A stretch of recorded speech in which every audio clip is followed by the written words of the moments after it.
The following care guide is brought to you by a true expert with questions asked by me. If you like this care guide, go watch or listen to the full episode on YouTube, Spotify, Apple, or wherever you get your podcast from. If you want to support the channel, please like, comment, subscribe, and share this video with anyone it may help. You can also support me on Patreon. And one last thing before we get to the care guide, if you like this hobby and you want it to stick around for a while, please go get yourself a membership to USARK in USARK, Florida.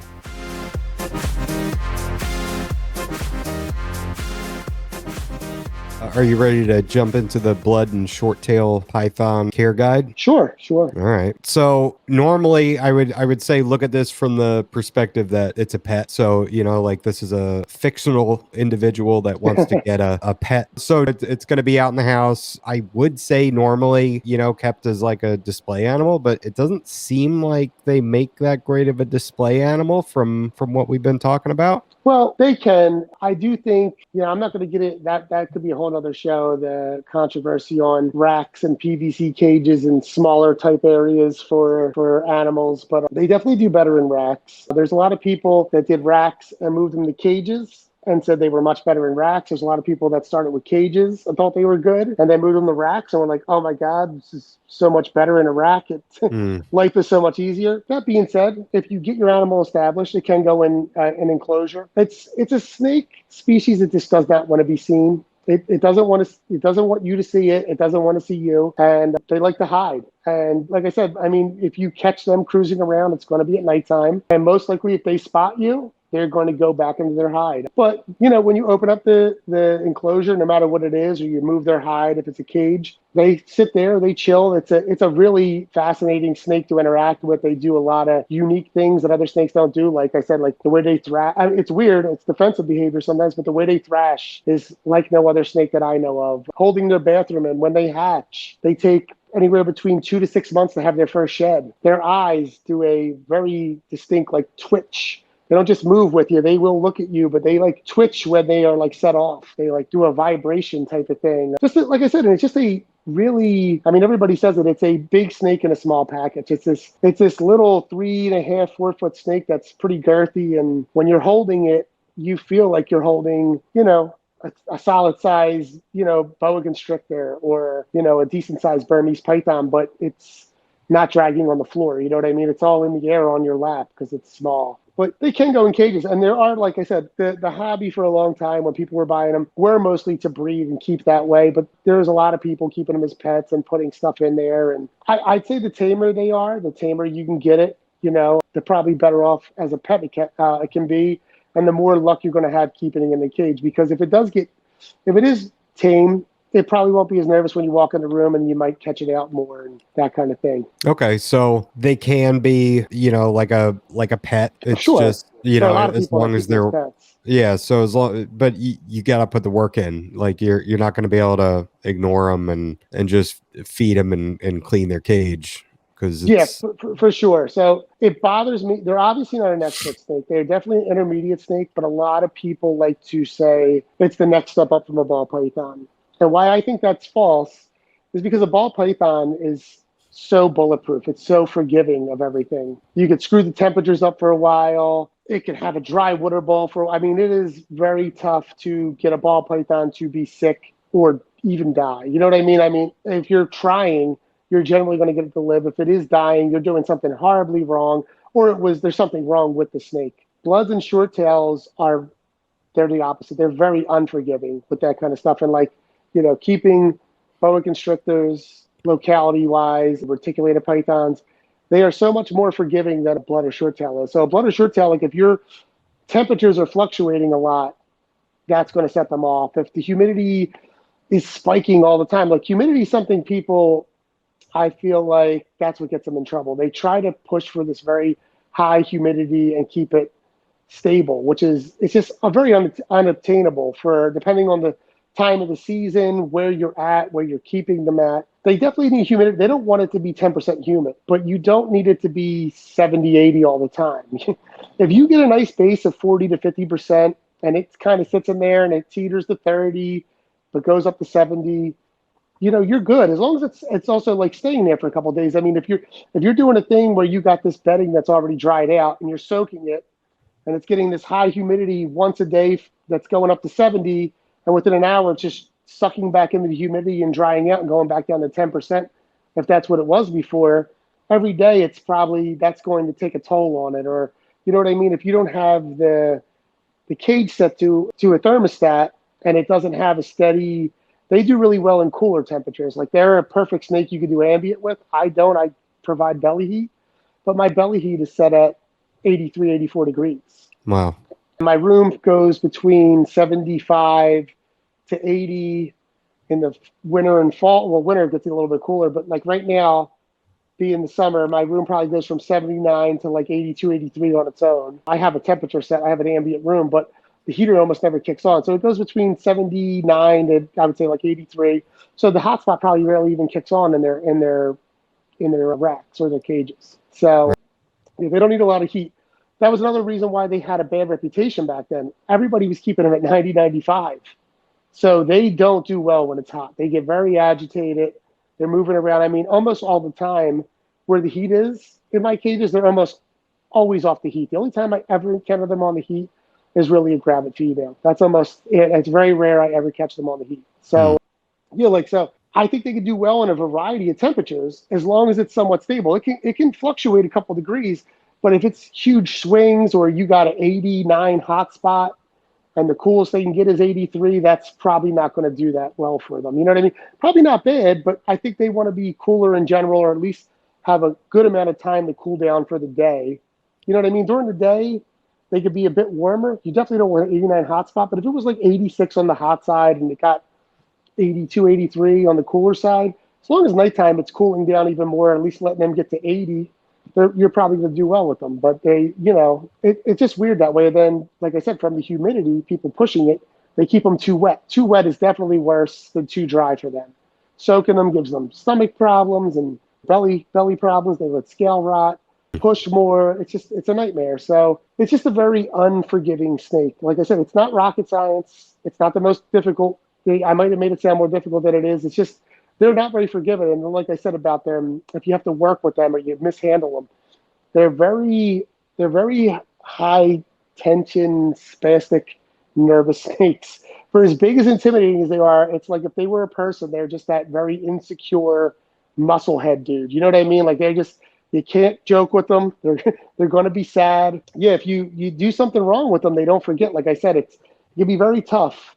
That if you think something's wrong, if you got to grab them by the head and check in their mouth, I mean, they're going to be very defensive, and that stress just kills them. Wow. Yeah. So yeah, I mean, I've noticed that you see them in most pictures where they're out and they have that kind of cocked, look to them where it's like, I'm not comfortable with what's going on right now. They seem like they're just out of their element when they're taken out. That's kind of their natural. I do agree. There are a lot. I mean, they can be very good for pictures because when they're nervous, they will sit completely still and they're just ready to spring load at you. So it is a good time to get pictures if they're really nervous. But even their natural positioning, they very much are just kind of like circled up and their head just sits in the middle. So they kind of naturally do have that S look to them, and they're not always nervous. I mean, if you see that head raised up like side, off the thing, and you can't. In pictures, you see a little bit of a tongue flick. Usually, that means they are kind of wound up and And for some reason, they don't like to be huddled over either. I mean, if you were to have a nervous one, putting them on the bottom might be the worst thing for them. You want them mid body, or it sounds crazy, almost like if you had a cage up high and a cage down low, it'd be better up high, even though you would think not, because your appearance over them, definitely even a calm one, just gets a little bit shook. I don't know what it is. Oh, I know what it is. They think you're going, to grab them and kill them or eat them. But Sure. they don't like that, you towering over them. And that's why I think cages can be bad for most of them, because if they're not worked out, they're not tamed, they're not comfortable. The reason why racks work so well is when you pull them out, you can get behind them without them. Like, they do get tense. And as long as you scoop them up and get them out, they're pretty decent. But when you got a cage and they're kind of worked up, you're diving in there, you're going in. There's no way to get behind them. They're facing you, and they just see hot hands or hot arms coming in to get them. It really, really gets them going. So for this individual, would you recommend Substrate or paper? Substrate. They love Substrate. They love to burrow. They love to be down down in it. It's good for the bathroom. You know what I mean?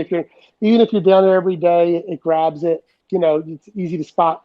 Not easy to spot clean. You're cleaning a big spot if they go, possibly the whole thing. But I feel like they will settle in more with substrate that they can burrow in, which I think. I mean, now it's cocoa chip is. Or just some kind of, what's the other stuff? The cocoa fiber they Yeah, like. That's yeah. even soft. That's probably even better. It's softer. I use cocoa chip that's mixed with a little cocoa fiber. I feel like the fiber, they can burrow down easier into it. The chip, it's a little bit tougher. Sphagnum moss, if you can afford it. It costs a ton of money. They love that. I keep babies exclusively on that now until they have their first shed. They just get in there. They love that. I mean, It hell, if you seems want. like they do really well with leaf litter. It seems I like mean, they love that. yeah, if you can afford leaf litter or find clean leaf litter, yeah, they would love to burrow under that. But I mean, leaf litter cracks and gets crunchy and it probably dries out pretty fast. So I And think if it most doesn't, it's probably moldy, moldy, yeah, it gets mold quick. Paper can work fine. Paper's easy to monitor what's going on. I like paper for that reason. I like paper the most because it is cheap and inexpensive. You could see what's going on during breeding season if a male's dragging its hemipenes or anything like that. If they were to get sick or you have a sick one, it's easier to tell because the general problem they ever have is an upper respiratory infection. You will get like things on the clean paper that look like grease spots. Hmm. And sometimes it could just be anything, but if you if you wet your finger a little bit and run it over that spot that looks like a grease spot and it's slick, it generally means they have fluid coming out of their nose or their mouth and it might mean that it's early signs of a respiratory infection. So that's like easier to catch. And to be honest with you, it sounds crazy, but bedding, whatever you're using, like a substrate, covers up the smell. I want to know when they go to the bathroom more. So like I have a lot of things to go through. I can't go through them every day. But if they have paper, you could see it easier and smell the general area earlier, so it's easier for me to get to it. Like I've had them when they're on paper, if they were to take a rat and not eat it, I know the next day when I walk in the room instantly. I'm like, oh my God, what did not Mm. on bedding? I've been on, I've fed on a Friday and came home from a long weekend on Monday and went in my room and not cleaned that one tub or that side and went in the next day and I still couldn't smell a dead rat and there was a dead rat in there that wasn't eaten. So the Wow. bedding covers that smell up. You know what I mean? I mean, sometimes it's so strong it will go over that, but I've had a couple of them that will, some reason they do that. I mean, a lot of snakes do that. They'll take, like they're going to eat it, constrict it, and then they just leave it alone. So Hmm. that happens once in a blue moon. So you said you prefer gradient for them, right? Over ambient?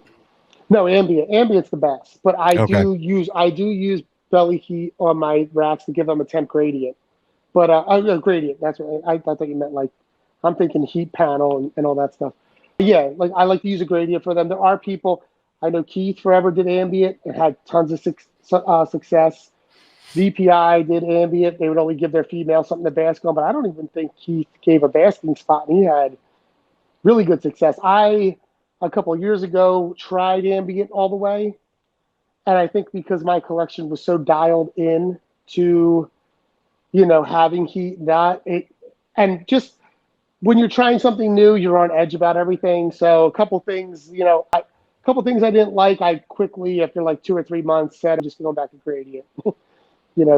The ambient way is not for me. Plus, my room has too many animals to just do ambient pretty much, but the stuff that is in my room fits them temperature barometers. So All right. So, and then you said with that gradient, you want like a 78, 80 degree cool side and then like a 85, 86 hot spot. no, it could be 85, 86. I think the sweet spot is at 78 to 80 cool side, 83, 84 hot side.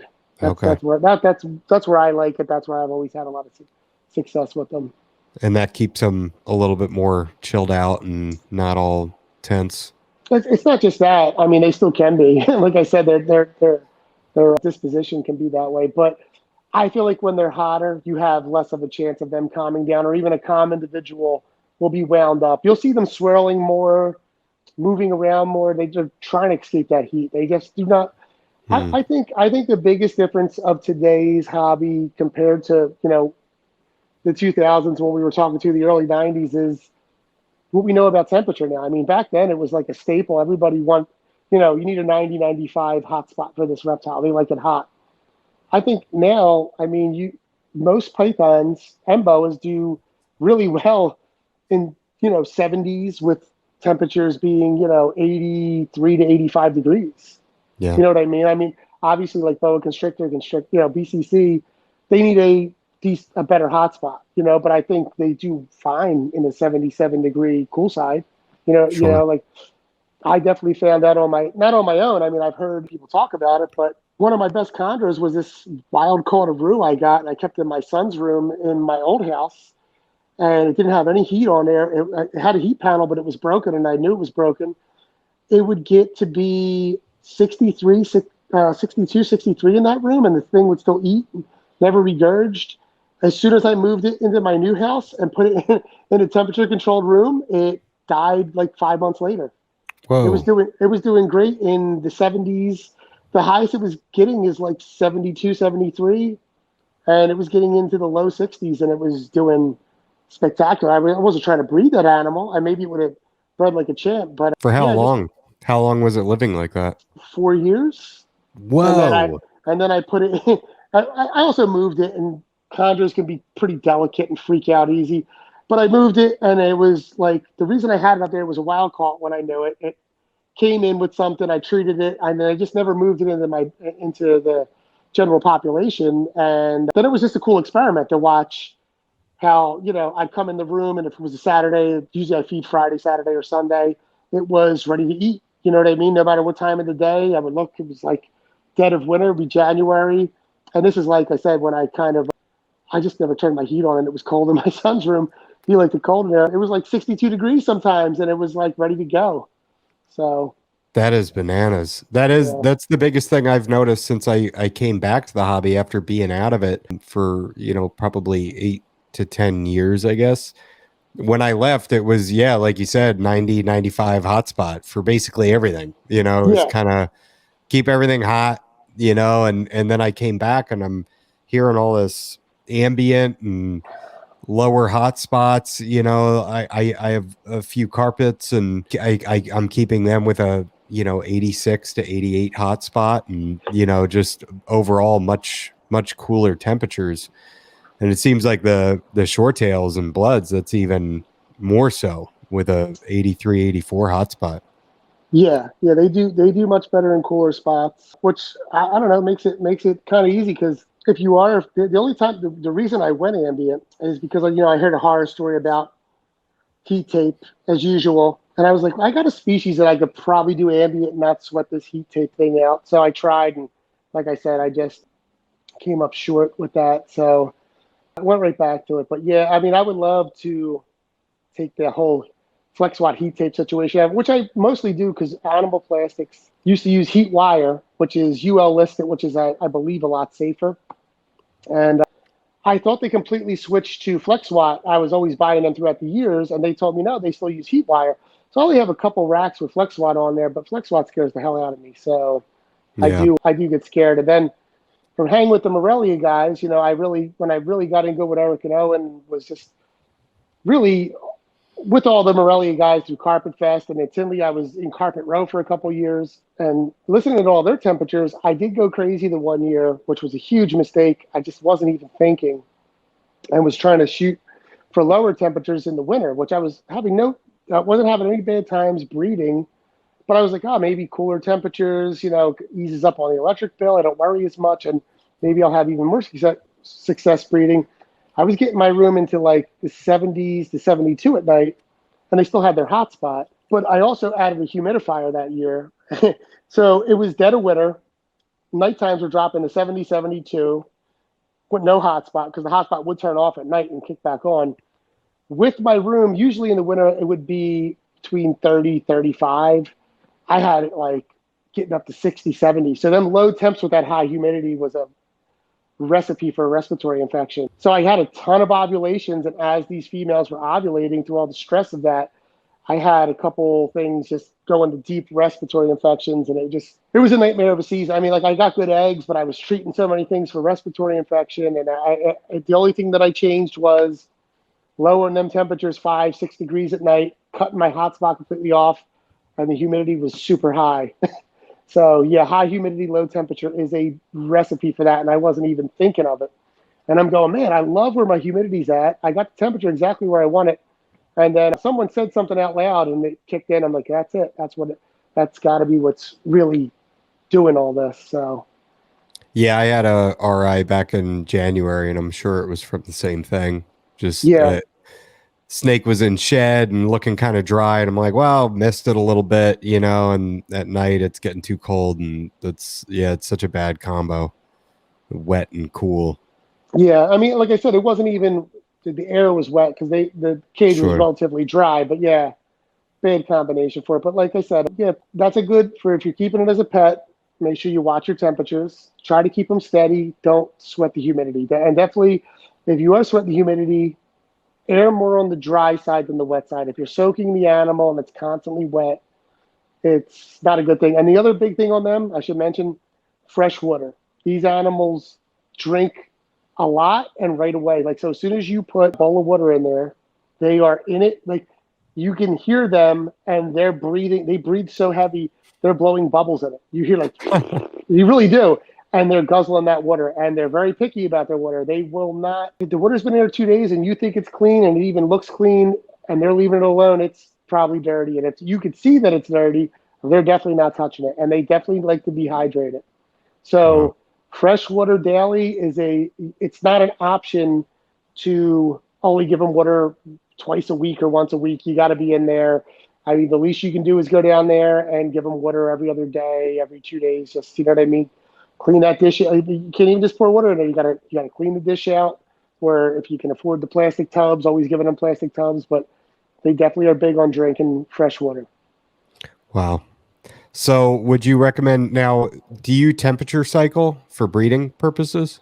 Yeah, well, yeah. So my room, obviously, being on the East Coast in Philadelphia, my room naturally will, no matter what I set my heater for in that room, the temperature naturally swings, the humidity naturally goes. I do have a humidifier down there for the winter because it does sometimes get, January, February, if you don't have a humidifier in there, it's, 10, 15% humidity, which is Oof. just dry. None of the animals in that room do well in low humidity like that. So I just put it on enough to where I can get it at least to 35, 40% humidity. And yeah, temperature cycle, I will drop their hot spots even in the winter time. Like I didn't the previous couple of years. This year I did. I dropped it like 1 degree, and I set my room temperature, like I said. So I'll set it for 77 at night, but it just naturally gets to be like 74, 75 on the ground, up high, 76, 77. And then I have herp stats. So I will turn the heat off at night sometimes. Like I'll have the timer go off with the herp stat, and they'll get no heat for like 6 hours from, midnight to whatever, and they'll click back on. So I definitely temp cycle for them. Would you recommend that for somebody that isn't breeding?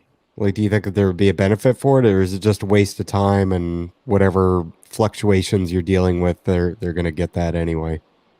No, I feel like you don't need the temp cycle if you're. I feel like you don't need the temp cycle if you are breeding. Like I said, there's plenty of people that do it ambient. They don't change a thing. I just think I've had success with it. It works well, and yeah, just why not? And there's other, like I said, other things in the room need the ambient drop anyway. But even before they needed the ambient drop, that's when I just primarily kept short tails and bloods. When the ball pythons were in the room, they did well in their temperature. It was not designed for them at all. Like if they needed something, they were going to either get the boot earlier or have to try to deal with it. Which, like I said, ball pythons, they're kind of bulletproof. They can deal with them kind of swings. Yeah, I didn't really change much then, and I felt like they could do well. Like I said, I just kind of the temp swings from what you read and what you hear that it does help them and it works for me. So I do go by that. But if you were keeping it as a pet, I feel like yeah, you'd be fine without it. If you did it, I don't see it hurting. Besides that, maybe a male could go off feed. I don't know. Males that don't typically breed aren't in that mode will eat all year long. They're not like some other species, but females, even Gravit will eat for me sometimes. So that females almost never turn off. Wow. So, if you do plan to breed, when do you start doing those slight temperature cycles? So I used to breed early to mid October, and I feel like every year it's just gotten later and later because my life's busier and busier. And I always plan for October, but my son plays football. I used to coach him playing football. Now he's in high school. I don't coach him, but I go to all of his games. And it's just October's the busy. I like football too, so I'm watching it. I'm going to my son's games, traveling. I feel like breeding season now starts at like pretty much Thanksgiving. Yeah. But I do start cooling mid-September. I mean, the temperature starts dropping in Philadelphia anyway that time, and then I start cooling anyway. I used to do a light cycle. I would still like to. I just never put my light timer in. I used to have a light timer. It was perfect. Now it's just when I turn on and off the light, and it hasn't changed a thing for anybody. So I still would like to do it just because I like to give them more triggers just to do it, but I don't think it absolutely needs a light cycle. Okay. And you Yeah. said you use the herp stats. I was just going to ask if you do like timers or dimmers or what you use, but you're doing mostly belly heat, right? So that's Yeah, all. belly heat. So it's the pulse setting, I believe it is, Yeah. or yeah, it's not dimming. Yeah, and it's just they're great because I have a lot of herpstat 4s and 2s, and you could just you set the time on them, and then you could put a day drop and a night drop, and like I said, so like for a rack. So the way I have it is like, so I have these ARS racks, and there's 24 slots, and they're the big racks. They're 40 by 30 by 9s. The bottom 8 have, the bottom 4 on one side and the bottom 4 on the other side each have a probe, and they get a little bit warmer because it's cooler down there. Like their hot spot gets a little warmer. And then the top 4 rows, they each have a probe on each side, and they get a different, so I can like set it different. I can't do individual because I don't have $1 million Yeah. because it would cost forever. But like I at least try to put the lower settings, no matter what, on a bit of a higher scale because it does get cooler towards the ground. Okay. And what is, so we've talked a lot about humidity, but what is like a good, if you had a hygrometer, what's a good range for them if you're actually looking at it? I feel like 55, 60 is perfect for them. I feel like it's not too wet to get them sick, and it's definitely out. It's obviously not too dry. I mean, you'll see things where they do best at 75, 80. And if you could keep it there all the time and maintain a right temperature, if you were doing an ambient, never doing a drop in the winter, great. But I think the higher up you get with humidity, the swings kind of put them through hell. Like, even if it's not health wise, which is generally not always, it could just be shedding. Like, you would think for as good as the humidity is sometimes, they definitely are not an easy species that shed in one piece all the time. A lot of times they will have a full shed, but it's chipped up all over the place, or Hmm. will have a little bit on their dorsal because they're so big. So I don't know. I found when I can get it higher, like into 70, 75 and keep it there, it's not as good as when I get it 55, 60 steady. I think like a 55, 60 steady. But like I said, I've had plenty of times where in my old basement before I got a humidifier, it was able to keep between 30 to 40% humidity down there in the dead of winter. And I mean, once in a while, I would see it drop dip to 25%. It worked pretty well. It wasn't a problem. So as long as it's not a constant 25, you know what I mean? Like it's all Yeah. the time. It's changing. So, but I do suggest you try to keep a 40 to 60%, 40 to 60% humidity would be the best. Okay. All Yeah. right. And the more you can tighten that up to 50, 60, probably the better. Better. Yeah. But like I said, I think people's biggest downfall when they're new to it, or read too much into Google or just basic care sheets, or see a post that might just be a new person, they focus on that humidity because, in the wild they are. I mean, they're from Indonesia. They've got that, it's a constant 85, 90, 100% humidity over there. And I feel like in the pet trade, it's been said that they need, between 70 to 80% humidity, and people drive themselves crazy trying to maintain that. And it just gets wet in there, and it just, I mean, warm and wet, just, it's a cocktail for all kinds of things that go wrong in there. You know what I mean? So it's just a nightmare.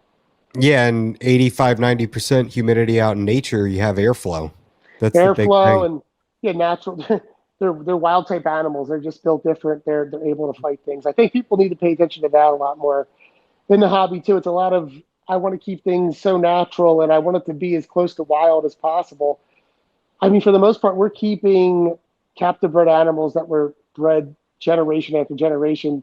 While they're not, while they still have things from their wild counterpart, they are pretty far apart from their wild counterpart. You know what I mean? Like, Yeah. there's a reason why ball pythons in the 90s and 80s were they were like a throwaway pet because they were getting them out of the wild. You couldn't get them to eat. You didn't know what to do with them because they were whatever. And then even when people started producing them in the 90s and 2000s, there would be people struggling to feed them that were, putting in time, whether you needed to do live, or that's where African soft furs came from, or hamsters.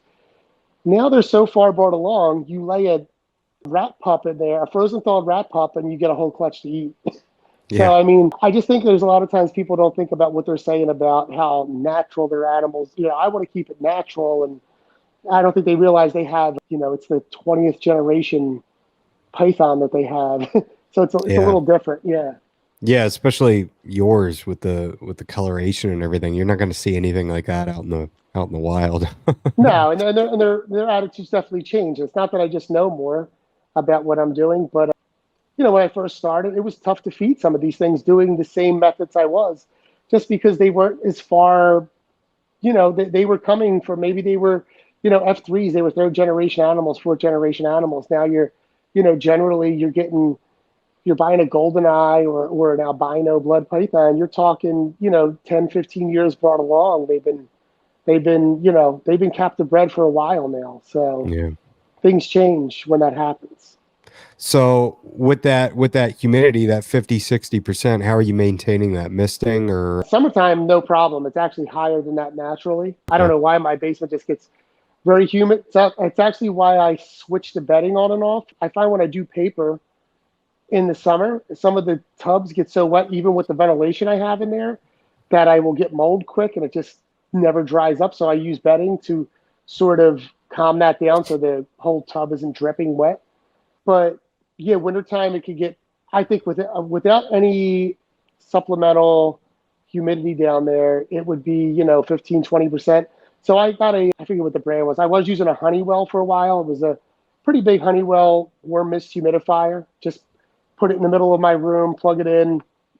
The pain in the ass part about that is you got to make sure you're filling it up on time, because it can, there was one that was so good in my old house that even the low setting I put it on, I guess because my room was pretty good and it was just catching dry spells, but I would have to put the humidifier on low and on a timer. It couldn't even just be on low, and it didn't have like a humidity setting. It just had high, medium, low. This one I bought now, I got from Amazon. I think it was like $80, and it has a humidity setting, which I don't think it's that accurate. I have thermometers all over the room that have temperature, humidity, and I would line them all up to see if they were accurate, and they are pretty accurate, or at least they're all reading the same thing. And whatever I set this thing to, so I always set it 5 to 10% more than what it is, because if it says the room is 60% of what I'm trying to get it to, the room's really like 50 or 45%. So I'll set it to 70 and all that stuff. But this one automatically kicks off when it reaches a certain point, and when it runs out of water, it has an automatic shut off so it doesn't heat up and do something bad. But the pain part about that is that I have to go in there at least once a day. Like I said, I go in my reptile room once a day usually anyway, but if I'm on vacation or doing something, that's the pain in the ass part of like making sure I got to get down there to fill it up on time, because it only has a day in it, with the size tank it has. Yeah. So that we kind of already touched on this, but how often do you change your water? Yeah, every other day, every 2 days at the most I try. I mean, That's incredible. Yeah, at least it's, 3 times a week probably. If it's 2 times a week, it's because I was doing something away and I didn't have anybody come over to help water stuff. Like I said, if I go on vacation or do anything now, some of my friends they're not reptile people, but they used to be into it a little bit more. Like they thought what I did was cooler. But now they're all just like got years above it. They're afraid. So I really just have them come over and show them how to use the hook and a glove if they need it, if they're afraid, and just go in and get them water bowls and clean it. So like I said, when I went to Australia to go herping with everybody for 10 days, and that was huge and stressful. I basically just had my buddy come over. I was like, you just got to come over once every 3 days and just do the water. That's all I need you to do. I put everybody on bedding and prepared everybody. I'm like, if something's a huge mess, do you think you can clean it? And he said, yeah, unless it's the retic. And that's understandable. I set the retic up for, it should be fine. So yeah. Right on. 2 to 3 days. Okay. What are you using to sanitize your water bowls? Yeah, I'm just so I have the chlorhexidine spray, like I use that to lute it. Really, for years, I've been doing I like the Clorox wipes. I wipe it down really good with that. Sometimes I use a little bit of the Gojo soap because it got a little grit in there to clean it out, and Yeah. then it's really rinsing them. So I'm old school. I rinse water bowls. I don't use the plastic inserts. And like I said, because I'm in there every two to three days, they don't get that filthy. Yeah, for Yeah. sure. Yeah, but I make sure like I said, they really do want their clean water. If you try to do the old like dump and just fill up again, you'll notice they're not over it. If you clean it, I mean, they chase that. It's like they smell it and they go over there. They're dunking in it, so they Mm. definitely gulp water. How important do you think a day-night cycle is? Really, not that big for breeding or keeping. Not much. I mean, the only reason I would see a day night cycle is if you felt like I said, you're not going to be able to talk some people out of it. If you're a pet keeper or you just are a keeper, period, or you want to breed and you don't feel comfortable giving them an 83, 84 hotspot, if they're getting up to 87 or 86, I feel like they can do well on that. It's a little warm. I do feel like they would need somewhat of a cooler temp at nighttime just to calm down or, regulate better. Okay. How do you feel about UVB? I don't use it. If I could use it and, it was affordable for everything, and I would give it a shot. I feel like this snake in the wild for the most part. I mean, first off, snakes in general forever in the hobby we've not used UVB, and it's people are breeding and growing and keeping successfully.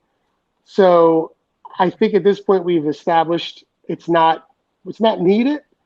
I love what's going on with people trying it, and if we find out benefits of them using it, I could see, with years and years, we might find out that we should have been using it the whole time. So I'm obviously not against it. I'm a rat keeper, and even in my cages, I don't have it. I have LEDs just so I could see the animals. I mean, like I said, with the white street frogs, it's on the fence if they need UVB, but I have UVB over them. So if something needs it, I obviously use it. And like I said, I think it's great. I hope people are using it and getting data and proper testing and not fudging it to just push some, let's use UVB because, it looks great on us. But I'm all for it. But that being said, I don't have it. I don't use it. And it would be too hard for me to afford or use it with the size collection I have. Yeah.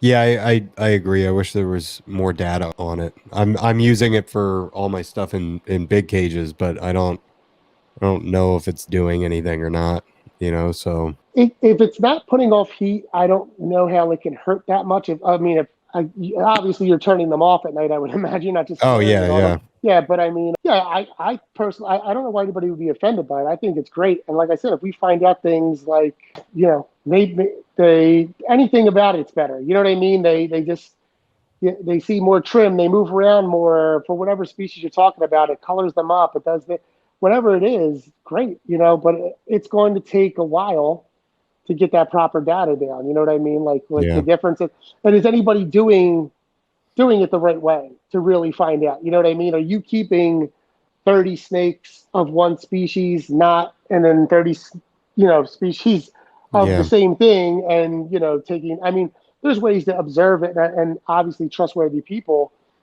can say what they're experiencing, and it can go a long way. But I mean, there are some people that seem to be like, this is a must. Yeah.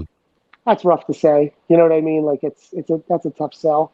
I had a bearded dragon for 15 years that the UV ran out in 3 years and it never got wacky. And I know people aren't gonna like hearing it. It was a pet and it grew huge.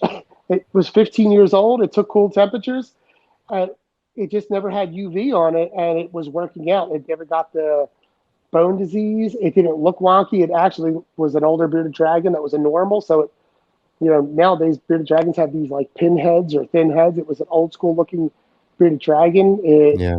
ate veggies and superworms and crickets, and it also bearded dragon people hate this. It lived on sand its whole life, never Yeah. got impacted. Yeah, people have such a like. There's a lot of things in the pet industry or reptile hobby period that people just become so elitist on, and it's just from what they heard about someone else. Now, don't get me wrong. I was keeping it that way. If anything would have been wrong with it, if it was getting impacted, having trouble going to the bathroom, I noticed it was getting wonky looking because it didn't have UV, I would have changed it. Like there's a difference between just neglecting it, like, oh, look what's happening, I'm not going to do anything about it, or as soon as something happens, you go ahead and you fix the situation. And clearly I was an adult. I was prepared to fix the situation. I wasn't a 12-year-old kid, like I don't have an option to do this. It just so happened that the light burn out. I was like, let's see what happens. And nothing, like I said, that was 3 years into a 15-year life of the bearded dragon. You know what I mean? Yeah. So, yeah. Yeah, that's kind of why I like doing this podcast, is just getting people's perspectives and you know what they've dealt with and everything. And so yeah, I appreciate that insight. What do you think the ideal enclosure size is for a blood or a short tail? This will probably be controversial too. So they obviously like to hide. In my experience, so the way mine work out is from hatchling to adult size. Back early on, they were starting a 6-quart shoebox when they were babies. Now they're either in a 6-quart shoebox or a V18. V18 is a little bit of a longer basically shoebox. It does give them more room. They start in there. I slowly bump them up. I go from there to a 15-quart, which isn't much bigger, into a 32-quart, into a 41-quart or CB70. And then generally they top off at the one side. I don't know what the exact tub size, what the tub is called, but the dimensions are 27 by 33 by 8 inches high or 7.5 inches high. And if they get even bigger, they go in a 40 by 30 by 9 inch high tub. That's kind of their lifespan of how they go. And So basically 3x2 or 4x2 if they get bigger. yeah, it's almost, well, it's a 40 by 30 gives them pretty much almost a 3x3, Yeah. They, even when they have a hide box, they can get on top. The only reason they get on top is to wedge themselves in something. When they were lower, they never elevate themselves to elevate themselves. Sometimes they would get there to wedge in, or they get under to wedge in, or they just use their hide box. They like to be tight. So for their hide box, if you got a wide, giant hide box, they're going to use it to hide, but they want to feel something on every side of their body. That's how they feel the most comfortable. For a long time in the wild, you would read there would only be little paragraphs. There wasn't much written about them in the wild, and people just forever would just be like, oh, they're this basically a swamp snake. They're always near water. They're in the swamp. They're burrowed down in wet leaf litter, or they're just with YouTube. A couple of years ago, there's this guy. He's just a straight Indonesian guy, and he's always on palm plantations in Borneo, and he's pulling these things out of tree stumps that are super tight that something else burrowed into, or other burrows in the dirt that someone else is into. I mean, he has to take this shovel and dig them out. And sometimes there's 2 or 3 of them together that are giant. They wedge themselves into these spaces. Like, this guy has over 100 videos. And if you go on there, I think 2, I have his channel. He found I think maybe 2 crossing. 1 was in the water at night, like when it was starting to get dark. And the rest of them are in these holes, tight as hell. I mean, so they want to feel super secure. They want to be tight all around them. So even when it comes to cages, I know a lot of people would do a 4 foot wide by 30 inches deep by 12 or 15 inches high, because I mean, they definitely just really don't need height. I feel like the higher you get it, there's just more room for them to freak out. Like I said, it's controversial because they need room to stretch out, but they also like it tighter. So what I was going to say is I would move like my 15-quart animal up to a 32-quart because it was outgrowing a 15-quart. And this animal that ate every week and was pretty docile, in the 15-quart would go to this 32-quart. Now, I know it's an adjustment period, so I would give it that, would be jammed in its hide box. When you take it out, it would strike. It would take food, but aggressively it would just strike at it. Or if it did take it, it would do that thing where it would wrap it, it wouldn't eat it. So it would start refusing meals. It would otherwise, when I'd have to take it out to clean it, be a lot more defensive and skittish. And I would do this over, wow, you're ready to move up. And it would be months. So then I started moving them animals back down because I got sick of them not eating. I was a bit of a new keeper. So when I would move them back down, even though it was very tight in the 15, go right back to normal. Eating, calming down, being cool. Obviously, a couple more meals, I have to move them up. But I was like, okay, I have to get you a bit bigger and just monitor you more because you are in a smaller cage. If you go to the bathroom, it's going to be a mess. So it would just be a thing where I took a personal choice to keep them in the smaller cage until, I felt like they were ready to go up. And it wasn't everybody, but there were definitely more than a few that you would feel like you are way too big for this. You'd move it up and they would be freaked out by the bigger space. So they definitely like it tighter and smaller. And from years and years of selling these things, people go home and they take it and put it in this enclosure that's not even way too big for it, big for it. and they're like, what do I do? And I tell them what to do. And if they listen, they would get a tub size accurately because they'd be trying to keep it in a tank or some kind of enclosure.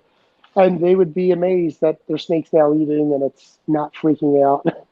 Like they would just think you're lying, like it needs all this space. So I do think an adult that's established can have a much bigger cage with cage furniture. They trash cages. They go to when they do decide to go to the bathroom, it's a mess. So, I mean, doing a bunch of live plants, they're just going to knock them over. If you're hanging plants, if they grab onto them, they're going to rip them down. So, I mean, the best thing for them is multiple hides. If you wanted to get fancier, it was a big cage. But I just think a big giant cage is very unnecessary for them, and I think it does them a disservice. And I know that's crazy to say. That's why I said it's controversial, because now that the world of like breeder keepers and just these pet keepers have come on, and the pet keepers are, you know, YouTubers that they demand big cages for everything.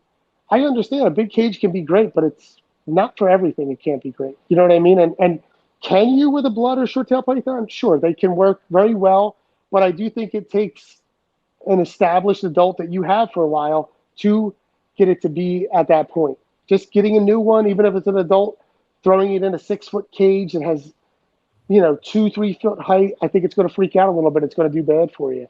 And especially taking a hatchling that generally gets bought up in a shoebox and putting that in a 10-gallon tank is just trouble. Yeah, it's interesting because you know, you said it's controversial, but it's, you know, from your experience, you're almost tormenting the animal by putting it in a bigger cage. I feel the same way, but you can't explain that to some people. Some people think I'm, like I said, I have Dave Kaufman came to my place and did a thing, and I shouldn't have read comments. They weren't really bad. I mean, most of the comments were actually making fun of my beard. Back then, I didn't keep a mustache, and it did look funny. I don't know why I didn't see that then. I mean, like I said, my ex-wife at the time liked the way I wore it then. That's just a funny thing. That was the most negative comments, was about how I kept my beard.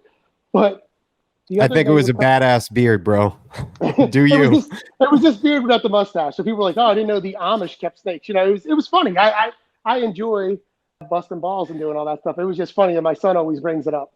Bring it back. But anyway, the other negative comments, which weren't a lot, were like if I said something like, "Oh, you know, they could be defensive." There was like people like, oh, "I'd be pissed off too if I was in that small of a cage. Way too small. This guy's doing it all wrong." And they would actually, I couldn't comment on YouTube, which I'm glad I couldn't, because why even do that? But there were people like, if you watch the video, he explains what's going on.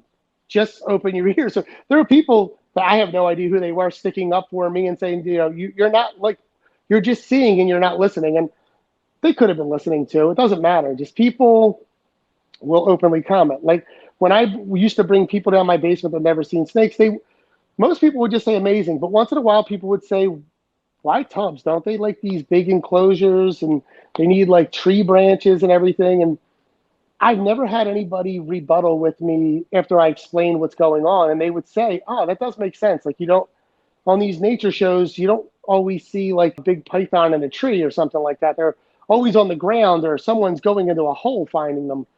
So you just think they want to be by like a waterfall hanging off a tree, you know? And I'm like, yeah, that's not that's not the majority of snakes. You know what I mean? Like it's not how it goes. Yeah, like you said, they're crammed into a tree stump, you know? Yeah. I mean, even green tree pythons, people, I mean, the way what do you want to picture a green tree python? You want to picture it's on this high branch over water in Indonesia or Australia. You want to picture that. And then, you know, you see a couple of videos of people finding them at nighttime, and they're on a branch 12 inches above the ground hunting. You know what I mean? They're not even, I mean, not to say that they're not high in the trees, but they're, you know, it's not always what you imagine it is. You know what I mean? So for people that just, like I said, it's just, and there's a lot of pet tubers, and I don't want to try to crush them all the time. And I think pet tuber is even a negative thing. I'm not trying to be negative. They just seem to, not as much anymore, but I mean, it just seemed to always be bigger is better. Bigger is better. People can't keep a ball python in these racks. You need a 4x2x2. Sure, you can keep one in there and they can do well, but they do very well. I mean, the rack, I think, was created for the ball python. They do even better in a tub. Like, that's just what they do. Yeah, I have my ball python on a 4x2x2, and she uses maybe 10% of it. 10%. And it's her hide. Yeah, and the other thing that I just don't, since I'm talking about it, I'm going to bring it up. I just don't like the accountability because you could do it with anything. So like when they show it, like someone will be promoting a 4x2 that they need it. Look at all of it it's using. They put the snake back in. They could have moved it and did whatever. I think every snake is going to explore the whole cage. So my rough scale pythons are in 2x2x2 cubes, and I set them up. I have LED lights in there. I have universal rock like backgrounds, and they have stone ledges. They have natural sticks in there. I have natural branches in there. You know, they have substrate. So I made it look. It works for them breeding and keeping, but it looks cool. It's a cool looking thing. And when I first put them in there that way, I used to just have the same thing, but just plastic, like plastic perches with bedding and all that stuff. When I first put them in there for the first, I always say like any animal I ever put in a cage with stuff on there, if it's a shelf or perches, for 4 to 8 weeks, they move all over the place and they pick different spots. And then after them 4 to 8 weeks go by, it's 1 or 2 spots tops. My female rough scale is always high up on the same part of her branch or crammed into the rock ledge in the corner. And the male is always flush on the rock ledge or crammed behind the branch under the rock ledge. They're never anywhere else. Never. The only time they're anywhere else moving around is if it's nighttime and they're cruising. But even at nighttime, if they're not cruising or looking for food, they're in those spots. But like I said, I remember the first couple of weeks, I was like, oh my God, it looks so cool. They were using everything. They were like draping over the rock, hanging off the branch, sitting across the branch. They were all over the place. And now it's just down to 2 places. Same thing with chondros. I would do, the first couple of weeks, I used to use 3 different perches for them. They would be up and down in the middle, but always on the perch. And then eventually they just sit on the top perch away from the heat for the most part. And I barely put heat on them. Like there's almost, if you think I cool my short tails, my chondro, basically I don't think I have at the end I didn't have hot spots on there. Hot spot.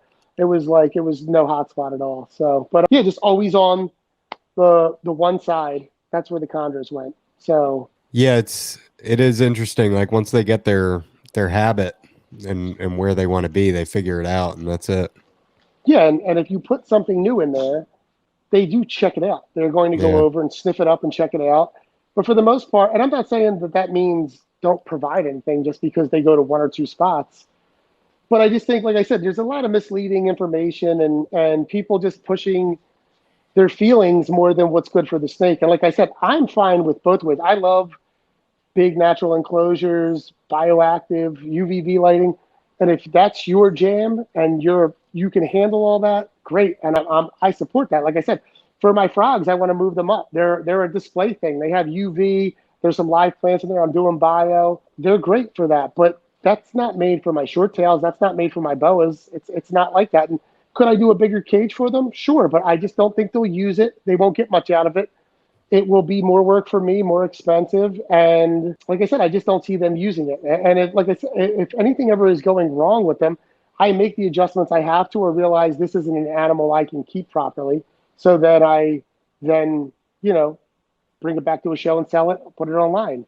And that's never happened with a snake for me. I've never had it and was like, I can't provide what it needs. So yeah. So what's a good diet for bloods and short tails? Do you vary it, or is it all rats? I should vary it. They eat like pigs, so I don't think switching them would get them locked on one prey item. I mean, when they're small, I would say stick to one prey item as they're getting, they're getting their bearings. Mm-hmm. But then they'll hit whatever's hot or whatever they think is food coming in later on in life. But yeah, I'm primarily a rat feeder, where I said I used to back in the day get my animals monster sizes. I used to feed bigger meals weekly. Now I'm basically smaller meals every 2 to 3 weeks, pretty much. When they're hatchlings and juveniles, it's important to feed them pretty much every week, maybe take a break, but feed them appropriate size meals every week, like basically the middle of their body. You don't want it too big. Even though they can be really big looking, you don't want to jam them up with food because their metabolism is so slow. You don't want a visible lump in them. I mean, you should. They are a big snake, but that doesn't mean you should see a visible lump in them. You should, So that big girl I said I have could easily take a jumbo. She gets a jumbo maybe once or twice a year, but for the most part, she gets medium rats. I mean, she could take a medium rat like it's nothing. Right on. So That so they're getting mostly rats. So the first, what would you say, like 1 to 2 years, or their first year they're getting once a week? I'd say for me now, year and a half. It wouldn't be bad to do 2 years, and a lot of people do once a week, once every 10 days. I just did more once every 2 weeks, and then, like I said, when it comes down to what I decide is breeding, I start hitting my females weekly, maybe bump up a couple meals come late July, August, and then back them down when it gets closer to October. Maybe give them their last couple meals, and it could be skipping, but make sure they got good fat reserves and all that stuff. I don't think feed cycling is an absolute necessary thing for them, but I do think the way I feed now, I do feel like giving what you're going to breed for the season some more attention with meals is a better idea. But otherwise, if you're doing a pet thing, after a year and a half, 2 years of weekly feeding or once every 10-day feeding, I feel like you could, for an adult, give it, two medium rats a month, maybe a large rat and, a medium rat here and there every, yeah, take 3 weeks, give it a large rat, give it 3 weeks, and maybe hit it with a medium rat a week later, give it more of a break. You can mix it up with them. And do they do pretty well with a feeding schedule like that, or are you taking into consideration their body composition too? Is that a pretty easy read with them, or is it a little bit more difficult because of their bulky structure? What, the scheduling them?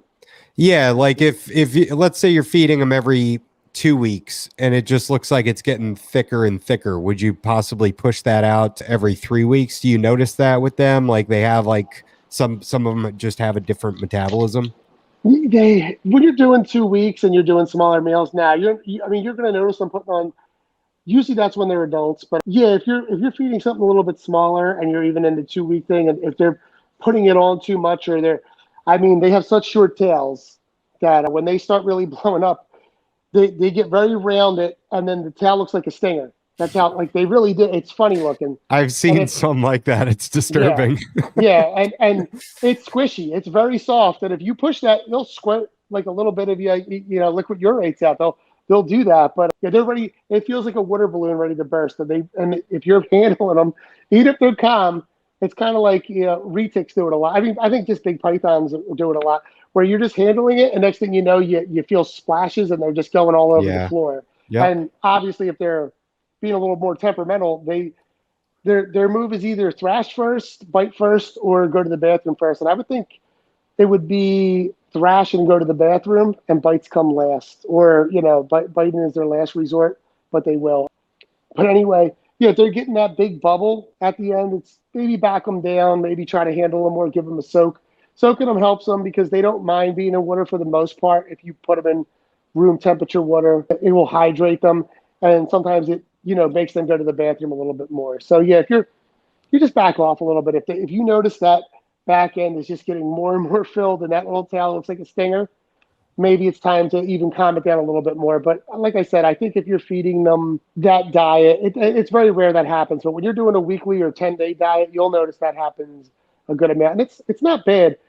That's another thing with the hobby. I'm going to complain again is, like, we went from a thing where you feed so much to, I think it's swung to almost somewhat underfeeding species. Like, people are so worried about it. It's like they're almost promoting the healthy animals like something that's not fed up enough. These animals can be like they are naturally girthy and look fat even when they're healthy. But there is a difference to them. I mean, like a healthy blood python will widen out its body, and they have a wide base. But when they're just perfectly round, that's when they're becoming too much. It looks like a sausage when there's no give to their belly at all. I mean, besides like a water balloon feel give, not like a natural like squishy give. They're loaded up. It might be time to back them off a little bit. You know what I mean? But being how they hold their bathroom for a long time, it's not always a bad thing. It naturally can happen if you're doing a healthy diet. But I mean, there's just ways. You can't see that spine anymore. They have a pretty pronounced spine. There was a lot of people that thought they had unhealthy bloods, or people think they're posting an unhealthy blood or short tail because you can see the spine. Their spine is very much like raised up. Like, they have a longer, girthier spine than others do, or it So you pronounces should more. see that then. Yeah, you should see their spine somewhat. But if you're seeing the spine and then ripples of the ribs, that's a bad thing. That is a bad thing. So, and you were seeing that for a little bit. I feel like in the 2015, 2016, I feel like people were promoting, not promoting, but it was just felt like throughout pythons and boas, there was a lot of people underfeeding, thinking it was a healthy thing. But there is so many things that are overfed nowadays. And, listening to some podcasts recently, and I've known that for a while, like, chondros in general just appear to be overfed and oversized. Like everyone thinks they're supposed to have 1,000-gram chondros when they're supposed to be like 500-600 grams tops. Yeah. Like that's been. I mean, I had some big chondros because I bought them that way, but there were some that I bought up from yellow neos or red neos that were, 4 or 5 years old, and people would question me on them because they were 400 or 500 grams, and I'm like, well, that's where I want them. I want them there. You know what I mean? Like that's kind of where I wanted them. But yeah, and it looks crazy because I had some that I bought that were 900 grams or 1,000 grams, which I know people that were doing 1,200 grams, and a 900-gram chondro next to a 600-gram chondro looked insane. It looked so big. I bet. It was crazy. Yeah, it was crazy. But that's just how people were doing it forever. And I mean, the information's out there, and I think people still continue to do it. Like they just don't care. Yeah. I'm going all over with that subject. Like I'm going short tails and overfeeding stuff. But yeah, it's easy to overfeed them and put weight on them. It's hard to take weight off of them. It really is. And like I said, a lot of people's comfort zone is feeding your snake. So you want to be able to feed them if you're, someone who's not keeping as much as a breeder or someone that's been doing it for 20, 30 years. So as long as you're not feeding them every week, you can keep feeding them if you give them a proper diet and you're not just jamming them full of rats and the biggest rat you can find. Yeah. Because like I said, you could easily feed, some adults, people probably large rats, even jumbo rats, but they don't need that. Do you think that they could take a rabbit? They can. It's not a good idea. Like I had some big ones back in the day, and depending on the size of the rabbit, of course, I've had rabbits for my retics, and my one boa was just like a bigger boa. I would feed it a rabbit if the retic didn't eat it. I never even thought for a second to feed my bloods or short tails rabbit, even when they were bigger. I just was like, that's just too much. You know what I mean? Like a jumbo rat was a lot, so a rabbit was just too big. But there was, definitely people want to put, forum days, everything. Can I get this thing a guinea pig yet? Can I get it a medium rabbit? It's like, why? A rat is perfectly suitable for it. Why do you want to jam it full of food? Yeah, especially since what you've been telling me is you're literally jamming it full of food. Like it, Yeah. and so that had to have been in the back of your mind. If I give this thing a rabbit, it's just going to be in there for 5 months.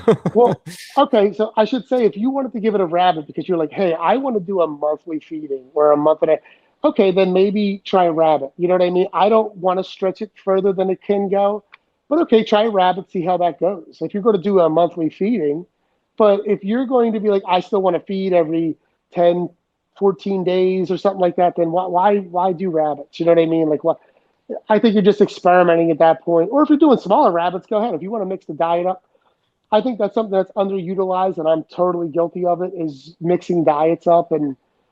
But some things people are afraid of because they think that it's going to get locked on it, or it's going to be, and for some people, it's hard to get different prey items. You know what I mean? And not just mice and rats if you're trying to do birds or rabbits or whatever you're doing. But yeah, I shouldn't say don't do rabbits. I guess if you were trying to mix it up or go really big meal for a while, see how that goes for you, that could be suitable. But I just think you could probably do a jumbo rat and get away with monthly feedings on blood pythons. There's no reason to, have to do a rabbit.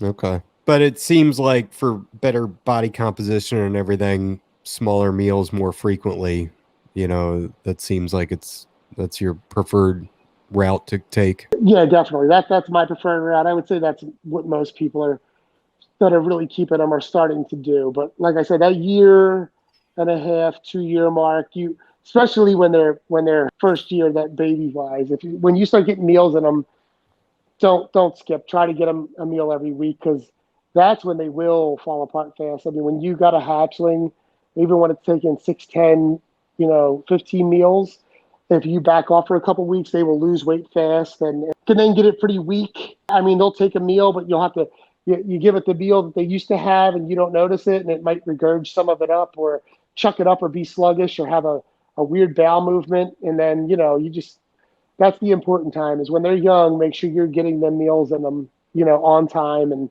of correct size. Right on. What about potential health problems? Yeah, so I would say hand in hand, if you keep short tails long enough, you're going to end up with an upper respiratory infection. That is what they are most notorious for. I feel like, Burmese python back in the day, that was their big problem. Blood short tails are sort of built that way. People would say they're very similar, and in the way of the upper respiratory infection, they are. The good thing is that they're a tough snake. They can fight out of it. They can be treated naturally. Natural remedies I use, you can bump their heat up, bump their humidity up. The partner I used to work with had a weird remedy that worked. I tried it myself years later. It didn't. He would bump humidity up and dry it out. So if it was humid, that is basically use like dry bedding to make sure it's dry and give it no water for like 5 days. Whoa. I guess essentially drying it out. But literally when I would struggle after I kicked out of my phase of that year and a couple months of nonstop failing with short tails and tanks, I had one that I really cared about, and I was like, I don't want to put medication in this. Not that meds were bad. I just was like, I like to try it without it. And he's like, give it to me. Let me try my thing. And he kicked it out of it in like 3 weeks, and I got it back. And that thing was perfect for, however long I had it, 10, 15 years. And he did it with a couple other ones too. When his brother got some, like that was their method for it. But I tried it at my house, and it was a disaster. It did not work for me on 2 of them. I mean, I had to go get meds, and they managed to make it. I didn't kill them that way, but I tried it and it didn't work out for me. So natural didn't do well for me. I feel like natural's tough for them. Once they hide, I feel like I don't know if it's most snakes. I know pythons just hide their problems well. So by the time you start seeing issues, they've probably had it for a while, especially if you don't know what you're looking at or you're newer. So, generally people bump the heat up, raise the humidity, keep it very clean in there.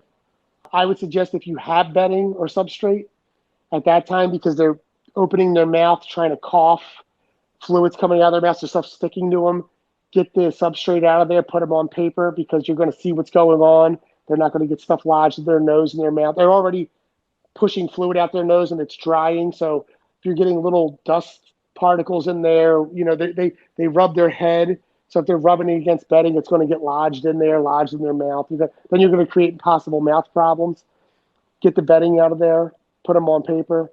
But, if you can got a good herp vet, which I say that because unfortunately some people take it to a vet, they don't know what they're doing.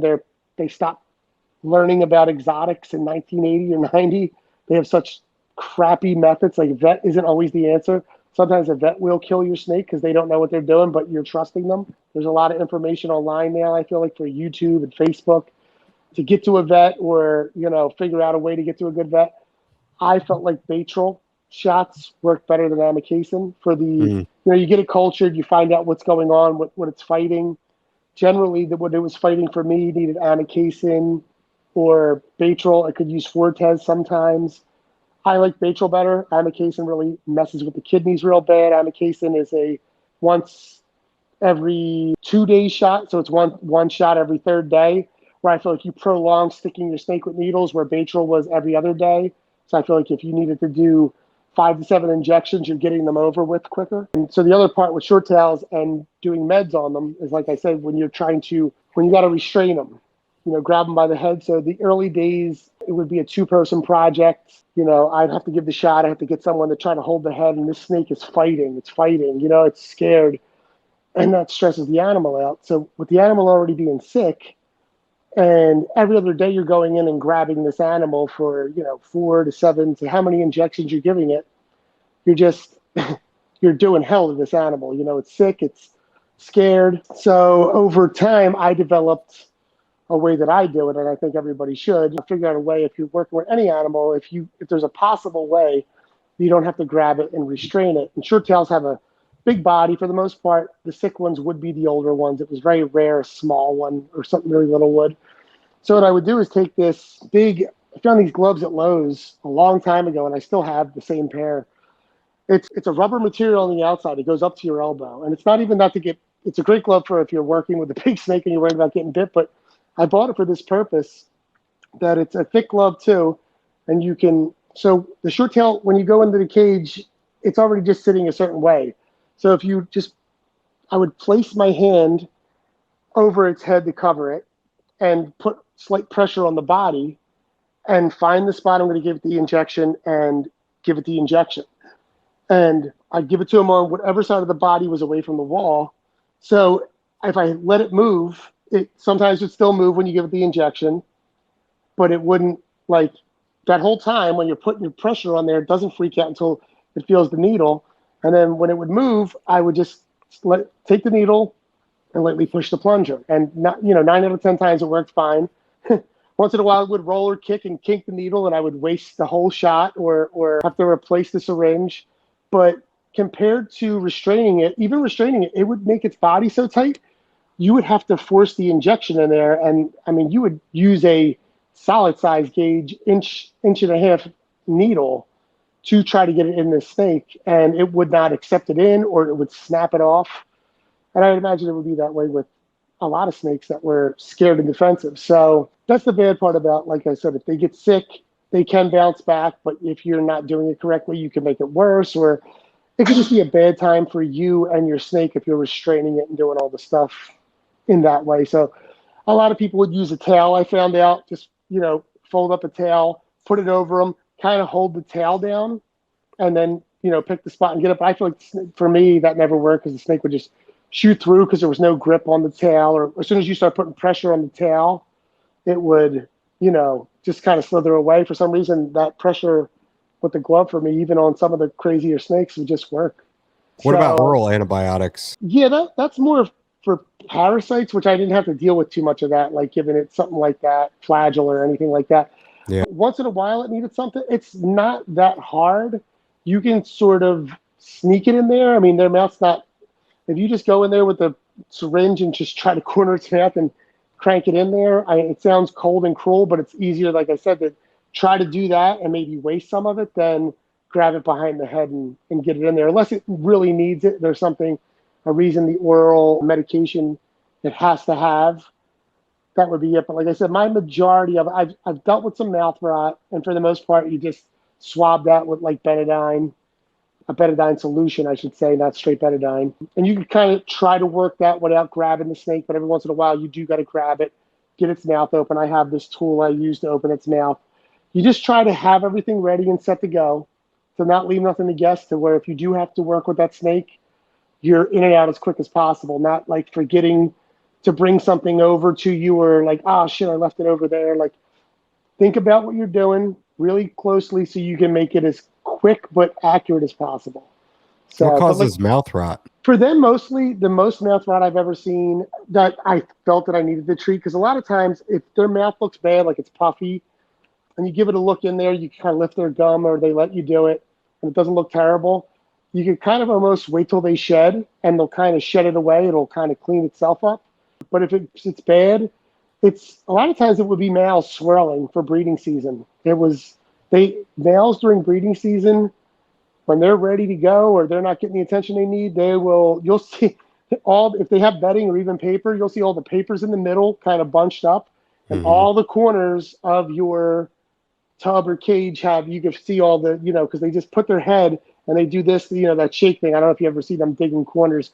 They will also do that all short tails or male or female if it's too hot. If they can't escape the heat, they will be digging in corners, pushing down or up, and you'll just see a lot of the head movement like this, and then that basically works their teeth back into their mouth. And like I said, I know a lot of snakes drop their teeth, or they have loose teeth that they get in your gums. But for some reason, short tails, like I said, every time they take a bite of you, even if they nip you, you end up with some teeth hanging out of your hand or pushed all the way into your hand. So I guess it's very loose, and they just have a knack for pushing teeth back into their gums. Wow. Yeah. So RIs, that's basically the only health issue that you might have to... It's not the only one, but I venture to say if you keep a short tail long enough, or 5+, you're going to see them. And then there's the whole NITO issue of everything getting NITO, and there's a couple people thinking that the bad species with our eyes, they included berms and talked about short tails, that possibly this was a NITO virus type of thing, and they're not as prone to upper respiratory infections as we think. The reason I have trouble buying that completely, I'm not saying that Bloods and short tails didn't have a NITO virus, is because apparently from what I know, and look, my knowledge on nidovirus is kind of dated from the whatever, meds didn't work on nidovirus. So you could treat it all you wanted and meds fell short. Like there wasn't any kind of medicine you could give it to dull it or whatever. And the reason why I think it was a definite upper respiratory infection is because, you would take it for a culture, you would see what it was fighting. Not to say like they couldn't nido in that culture because they weren't testing for it, but you would get the antibiotics, you would use them, and then in a couple of weeks it would clear up. So I could see if it was recurring. And like I've had that. I've had a couple of short tails that had recurring respiratory infections that would hit that part of the month, and it was just like, man, this thing it gets a chronic respiratory infection. It goes away all year, it doesn't show it, and then it gets it. But I would always treat it and it would go away. Now maybe it was treating and just running its course of going away if it had a nidovirus, but there were definitely some that had a bad looking upper respiratory infection. I would treat it and I wouldn't see anything ever again, or I wouldn't see anything for 5, 7, whatever, how many years. So Wow. All right, cool. Well, that concludes our care guide for blood and short tail pythons, so I appreciate that. awesome.